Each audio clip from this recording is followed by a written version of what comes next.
अस्सलामु अलैकुम वरहमतुल्लाहि वबरकातुहू। अब मीडिया के स्पेशल प्रोग्राम में आपका इस्तकबाल है। मैं फैजुल बारी। नाजरीन, द ग्रेट ब्रिटेन, जिसकी हुकूमत दुनिया के 1/4 हिस्से पर थी, आज ये सिमट करके 94,000 स्क्वायर माइल में है। कभी एशिया में वो इंडिया जिस पे इसकी हुकूमत थी, आज उस इंडिया के चौथे बड़े स्टेट उत्तर प्रदेश के एरिया जितना ये छोटा हो चुका है। The West in its predatory form came into India in the mid 18th century. America से लेकर के अफ्रीका तक, एशिया से लेकर के ऑस्ट्रेलिया तक कभी ये ग्रेट ब्रिटेन एम्पायर फैला हुआ था। इंसानी तारीख में बहुत ही कम ऐसे पावरफुल एम्पायर्स हुए हैं जिसकी सरहद में कभी सूरज गुरूब नहीं होता था, मगर कहते हैं ना, हर उरूज को जवाल है। ऐसे ही दुनिया की एक ग्रेट पावरफुल एम्पायर लगभग कोलैप्स होने के दहाने पर है। हालत इतनी ख़राब है कि ब्रिटेन अपने हिस्ट्री का सबसे वर्स्ट इकोनॉमिक क्राइसिस से गुजर रहा है। ब्रिटेन की इतनी बुरी इकोनॉमिक कंडीशन क्यों हुई, किन रीजंस की वजह से ये कंट्री कोलैप्स होने की सिचुएशन में है, और इस पूरे मामले से हम लोग क्या सीख सकते हैं, आज इस वीडियो में डिस्कस करेंगे। Is the Great Britain really that great? The United Kingdom, it is sliding into a recession. More people in the UK were pushed into poverty from rate hikes. The economy is shrinking and the latest economic data does not look good. The UK's cost of living crisis will cause thousands of premature deaths. एक देश एक साल में जितनी goods and services अपने country में produce करती है, उसके टोटल वैल्यू को जीडीपी कहते हैं। सितंबर 2024 के स्टेट्स के अकॉर्डिंग ब्रिटेन का डेट उसके जीडीपी के बराबर यानी 100% हो चुका है। हालत इतनी ख़राब है कि होमलेस लोगों की तादाद और गैंग वायलेंस पिछले 30 सालों में सबसे पीक पर है, जिसमें लास्ट 10 ईयर्स में इंग्लैंड में होमलेसनेस 50% बढ़ गई है। अक्टूबर 2024 के एक रिपोर्ट के अकॉर्डिंग 3,58,000 होमलेस लोगों ने अपने लोकल अथॉरिटी से मदद की गुहार लगाई है। इन्फ्लेशन रेट पिछले 40 सालों में हाईएस्ट है। 6 करोड़ की आबादी वाले देश में 4,60,000 स्किल्ड वर्कर्स जो यूरोप से थे, उन्होंने बेटर अपॉर्चुनिटी के लिए साल 2021-22 में ब्रिटेन छोड़ दिया है। दुनिया की 6 बिगेस्ट इकोनॉमी वाली कंट्री में 1 करोड़ 20 लाख लोग एब्सोल्यूट पॉवर्टी में जी रहे हैं। Prices are rising and it hurts. Inflation above 11%. That is clearly the highest figure in 40 years. Can't raise taxes, can't really let debt go much higher. 2 million people in the UK go without food for at least one day in a month. And if you remove London from the UK, the country is as poor as Mississippi, which is the poorest state of America. Britain का health care system national health service NHS, जो कभी पूरी दुनिया में best था, आज वहां 80 लाख लोग क्रिटिकल कंडीशन में हो करके भी वेटिंग लिस्ट में हैं। सिर्फ हेल्थ ही नहीं, इनफैक्ट सारी गवर्नमेंट डेवलपमेंट स्कीम क्राइसिस में है। फिर चाहे वो लॉ एंड ऑर्डर का मामला हो, ट्रांसपोर्ट का मामला हो, ब्रिटेन आज डेवलप्ड नेशन में वर्स्ट परफॉर्मिंग कंट्री है। गैंग वायलेंसेस की हालत ये है कि कुछ दिन पहले तक ब्रिटेन जल रहा था, लोग घरों पर पत्थर मार रहे थे, गाड़ियां जला रहे थे। हालत इतनी बुरी है कि एलन मस्क ने ट्वीट किया था कि ब्रिटेन में सिविल वॉर इनएविटेबल यानी यकीनी है।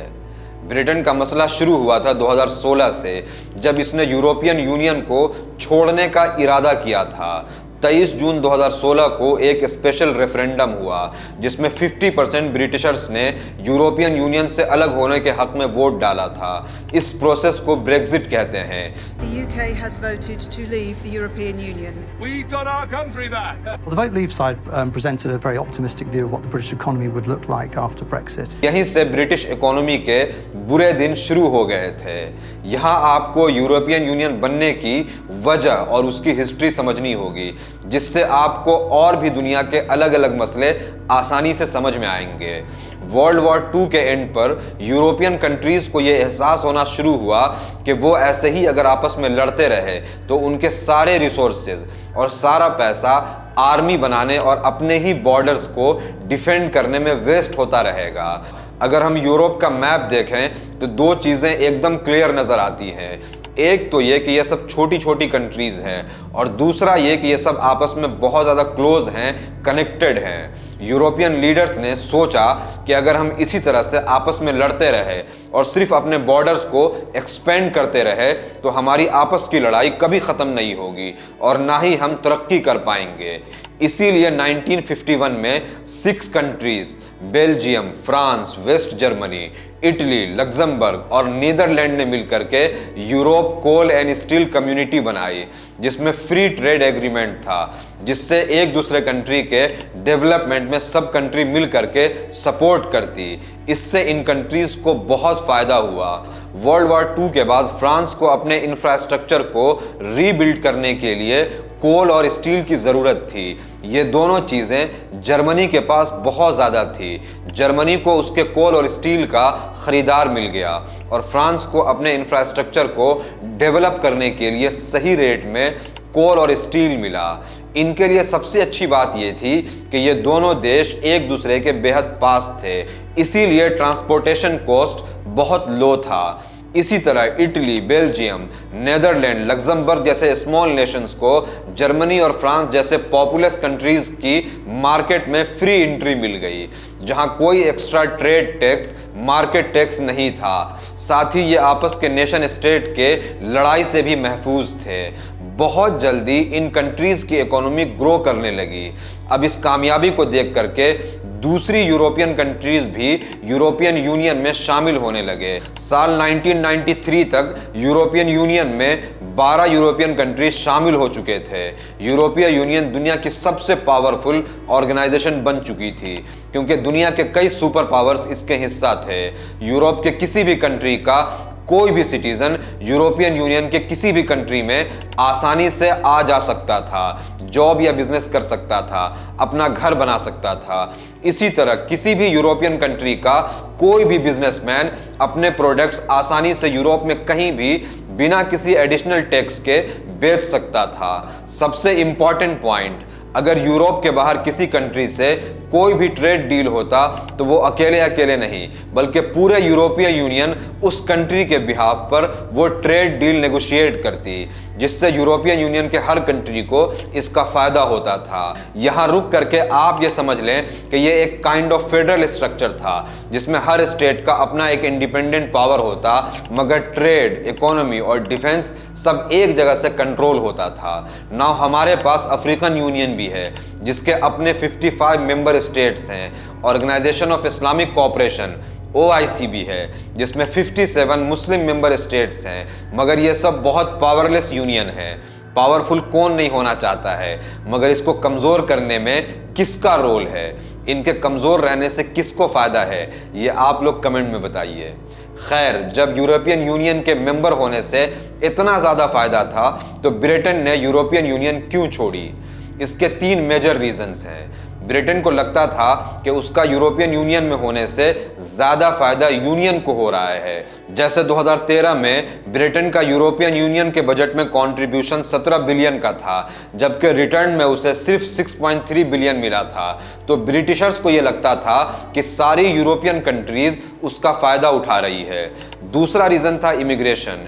यूरोपियन यूनियन में बाद में पोस्ट कम्युनिस्ट कंट्रीज जैसे पोलैंड, हंगरी, चेक रिपब्लिक शामिल हुए।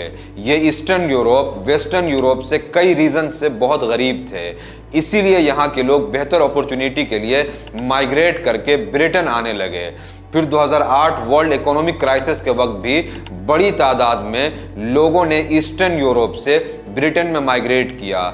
इन सब माइग्रेशन की वजह से ब्रिटेन की फॉरेन पॉपुलेशन जहां 2004 में 5.3 मिलियन थी, 2021 में 9.5 मिलियन तक पहुंच जाती है।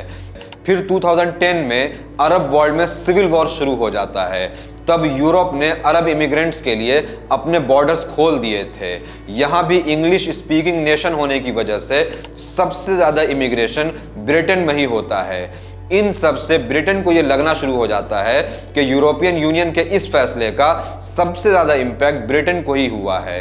इसी बढ़ती इमिग्रेशन की वजह से ब्रिटेन में public infrastructure, job opportunity, wages, हर चीज पर बहुत ज़्यादा असर पड़ता है, जिससे कॉमन ब्रिटिशर्स में एक फीलिंग डेवलप होती है कि उनके सारे इश्यूज की वजह यूरोपियन यूनियन की पॉलिसीज है। ब्रिटेन को यह लगने लगा कि वो बिना यूरोपियन यूनियन के ज़्यादा डेवलप कर सकते हैं, ज़्यादा स्टेबल हो सकते हैं। यही वो थर्ड रीज़न थी जिसके बाद 2016 में रेफरेंडम हुआ और ब्रिटेन यूरोपियन यूनियन से अलग हो गया। एक्सपेक्टेशन के बिल्कुल ऑपोजिट ब्रेक्जिट का ब्रिटेन पर बहुत नेगेटिव इम्पैक्ट होना शुरू हो जाता है। बैंक ऑफ इंग्लैंड के एक रिपोर्ट के अकॉर्डिंग ब्रेक्जिट के बाद 2016 से 2021 के बीच इंग्लैंड में इन्वेस्टमेंट 25% तक डिक्लाइन हुई है। फिर कोविड के आने और यूक्रेन रशिया वॉर के शुरू होने से ये क्राइसिस और बढ़ता चला गया। एक तरफ जहां इन्वेस्टमेंट 25% तक डिक्लाइन हो रहा था, ब्रिटेन यूक्रेन को रशिया वॉर में, इजराइल को गाजा जेनोसाइड में, फिर नेटो में हेवी फंडिंग कर रहा था, और तीसरे साइड एनर्जी सैंक्शंस की वजह से वो रशियन ऑयल और गैस भी सस्ते दामों में नहीं खरीद सकता था। It's been revealed COVID-19 has dealt the UK's economy its biggest blow in more than 300 years. The Office for National Statistics has revealed the pandemic led to a 9.9% drop in the country's GDP over 2020. The actions we have taken to sanction Putin's regime are not cost-free for us at home. The invasion of Ukraine presents a risk to our recovery, as it does to countries around the world. We should be in no doubt. Behind Putin's invasion is a dangerous calculation. ये सब तो है ही। Brexit के बाद Britain के trade को भी बहुत शदीद नुकसान हुआ है।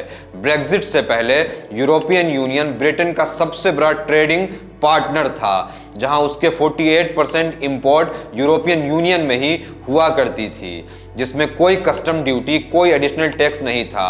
मगर 2016 के बाद से ब्रिटेन को ये आज़ादी भी नहीं थी। हालांकि इस गलती को सुधारने के लिए 2020 में ब्रिटेन ने यूरोपियन यूनियन के साथ फ्री ट्रेड एग्रीमेंट भी साइन किया था, मगर तब तक बहुत लेट हो चुका था। ब्रिटेन का सबसे बड़ा डिसएडवांटेज ये है कि वो एक सर्विस बेस्ड इकोनॉमी है।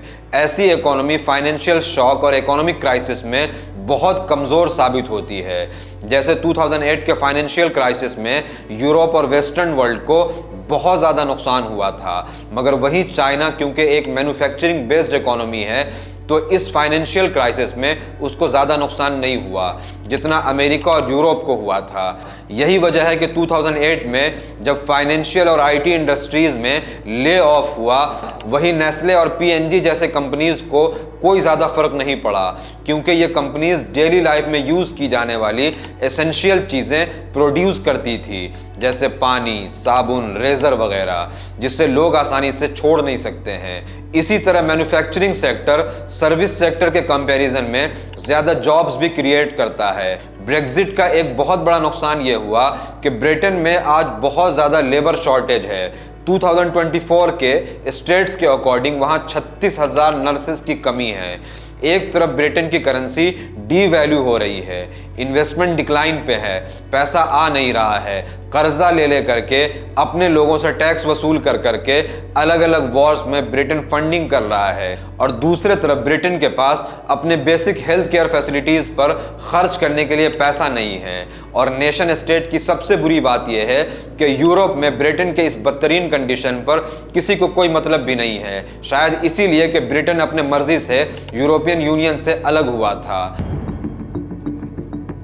The picture across England is not much better. Food prices soared 13.6% in the last 12 months, and record housing costs are piling pressure on UK households. Job नहीं है, इन्फ्लेशन ऑल टाइम हाई है।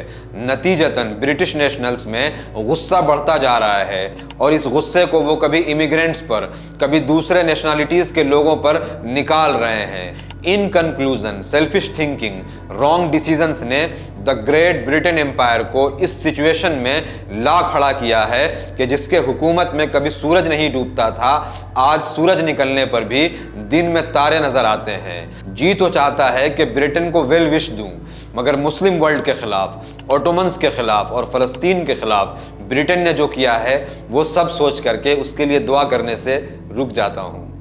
उम्मीद करता हूँ ये video आपको informative लगा होगा। इसको ज़्यादा से ज़्यादा शेयर करें। कमेंट में ज़रूर बताएं कि वीडियो आपको कैसा लगा। Thank you.